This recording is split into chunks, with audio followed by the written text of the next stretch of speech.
సింగరేణిలో వింత పోకడలు నడుస్తున్నాయి. గుర్తింపు సంఘం గెలిచిన సంఘాలు సంఖ్యలు గుద్దుకుంటున్నారు. ఇది చేసినాం అది చేసినాం అంటున్నారు. కార్మికులకు వేధిస్తామంటే నోరు వెప్పడం లేదు.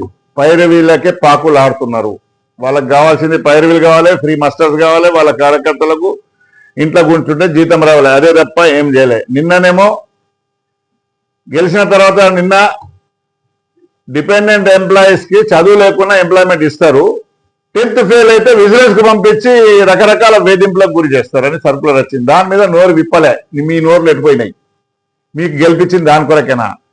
గుడి పేరు మీద చందాలు వసూలు చేసిస్తారు మేనేజ్మెంట్. ఖబర్దార్ మేనేజ్మెంట్, గుడి పేరు మీద పైసలు వసూలు చేసి గుడికే ఇవ్వాలి, కానీ వాళ్ళకి ఇస్తే జైలుకు పంపిస్తాం, జాగ్రత్త అని చెప్తున్నాం. రెండోది, ఇవాళ టైమింగ్స్ మీద ఇప్పటికే 20 రకాల టైమింగ్స్ పెట్టిన మైండ్లల్లా ఏ టైంలో ఎవరొస్తారో తెలియదు, సేఫ్టీ ఎక్కడ ఉంటుందో తెలియదు, రకరకాల టైమింగ్స్ పెట్టిండ్రు. టైంకు అన్నం ఉండదు. క్యాంటీన్లు 24 గంటలు ఓపెన్ చేసి పెట్టాలి. 7 గంటల నుండి 15 నిమిషాలు ఉంచుతామంటారు, 3 నుండి 15 నిమిషాలు ఉంచుతా అంటారు, 11 గంటలకు వచ్చి పల్సటి ఛాయ్ ఇస్తారు. ఇప్పుడేమో మళ్ళీ 5 గంటల డ్యూటీ అని రంగం సిద్ధం చేసినట. మరి దీనిపైన జనక ప్రసాద్, సీతారామయ్య మీ వైఖరి తెలియపరచండి. నోరు మూసుకొని పండడం కాదు, గెలిపించిన దాని కొరకే. మీకు ప్రతిపక్ష పాత్రగా యూనియన్ గా మేము అడుగుతున్నాం మిమ్మల్ని. మీరు ఒప్పుకున్నారా? ఒప్పుకుంటే ఓపెన్ గా చెప్పండి. అన్ని చెప్తాను కదా, చైర్మన్ కు గెలవంగానే ఇది కలిసి చేసిన, డైరెక్టర్ గెలవంగానే ఇది కలిసి చెప్పిన, ఇది మా లీడర్లే చేసిందని బడాయి చెప్తున్నా 10 సంవత్సరాలు ఉన్నారు కదా.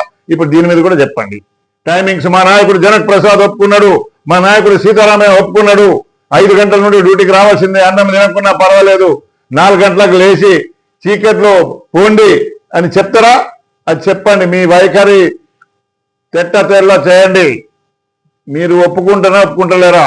నోరు మూసుకొని కూర్చుండే కాదని హెచ్ఎంఎస్ కార్మికుల తరఫున డిమాండ్ చేస్తుంది. కార్మిక మిత్రులారా, మీరు ప్రేక్షక పాత్ర కాదు, బాయిల మీద నిలదీసి అడగండి.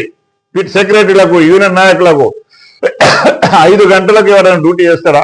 బొగ్గు బాయిలు లోపల దిగాలి. సర్ఫేస్ లో పనిచేస్తున్న వాళ్ళకంటే ఏదో ఛాయో బిస్కెట్లో బయట దుకాణాలు ఉంటే దొరుకుతాయి. అండర్ గ్రౌండ్ లో పనిచేస్తున్న ఓపెన్ కాస్ట్ లో కూడా లోపల దింపిన తర్వాత తిండి ఉండదు, టిఫిన్ ఉండదు. టిఫిన్ లో కూడా పరిగడుపున లోపల పోయి పని చేయాలనా? ఏం మాట్లాడుతున్నారు? ఏం టైమింగ్స్ అవి?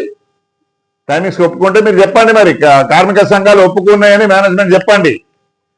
కార్మిక సంఘాలు నిలదీసి అడుగుతాం. కనుక 9A నోటీస్ ఇవ్వకుండా, సెక్షన్ 9A నోటీస్ ఇవ్వకుండా ఏ టైమింగ్స్ మార్చే అర్హత లేదు.